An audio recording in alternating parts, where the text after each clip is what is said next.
এই জুমার দিনের মর্যাদাটা আল্লাহ তাআলা সর্বপ্রথম ইহুদিদের দিতে চেয়েছেন। কাদেরকে? ওরা এটা নেয় নাই। ওরা নিজেদের জন্য শনিবারকে ওদের অ্যাসেম্বলি ডে বানিয়েছে। ওরা বলেছে না, আমরা শনিবারে ইবাদত করব। এই দিনটা আল্লাহ তাআলা নাসারাদেরকে দিতে চেয়েছে, তারাও নেয় নাই। তারা রবিবারকে তাদের ইবাদতের দিন হিসেবে চুজ করেছে। অবশেষে আল্লাহ তাআলা আমাদেরকে এই দিনটা দিতে চাইলেন, আমরা কোনো কথা ছাড়াই গ্রহণ করলাম আর ধন্য হয়ে গেলাম। জুমার দিনটা আমাদের দিন, গাদান মানে তারপরের দিন শনিবার হচ্ছে ইহুদিদের জন্য, আর রবিবার হচ্ছে খ্রিস্টানদের জন্য। আর আমাদেরকে জুমার দিন দিয়ে খুশি হয়ে গেলেন কে?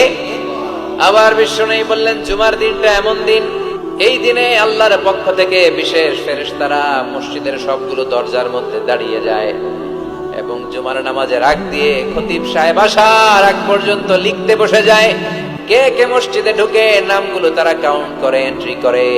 সর্বপ্রথম জুমার সালাত আদায়ের জন্য যে মসজিদে ঢুকে, আল্লাহর রাস্তায় উট কুরবানি করলে যেই সওয়াব, ওই ব্যক্তির আমলনামায় আল্লাহ ওই সওয়াব দান করে দেয়। ওনার পরে যে ঢুকবে ফালাহু বাকারা, তার জন্য গরু কুরবানির সওয়াব। 3 নম্বরে যে ঢুকবে ফালাহুল কাবশা, তার জন্য ছাগল কুরবানির সওয়াব।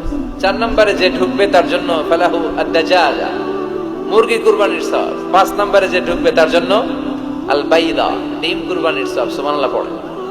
এরপরে ইমাম সাহেব যখন খুতবা দেওয়ার জন্য চলে আসে, ফেরেশতারা বসে যায়, খুতবা শুনতে শুরু করে। সুবহানাল্লাহ পড়ে। আবার বিশ্বনবী জুমার দিনকে লক্ষ্য করে বললেন, এক জুমা থেকে আরেক জুমার মাঝখানে যে 7টা দিন আছে, জুমার কারণে 7 দিনে যে গুনাহগুলো হয়, গুনাহগুলো জড়িয়ে দেয় কে?